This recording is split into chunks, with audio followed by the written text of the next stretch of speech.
Narrafagata maftessa fulleda Jalala che de bodera de bucona basi Eda jalala che di kottu narra kasife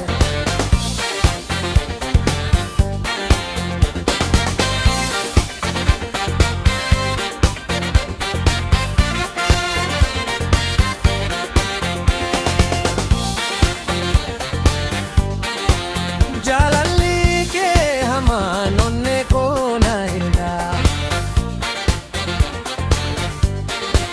Kaman atti sitke hu bochu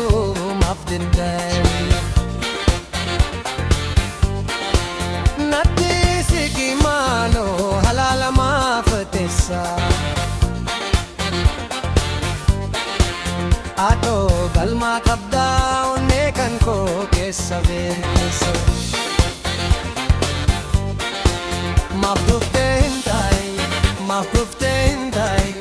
Maftuftehintai banada humani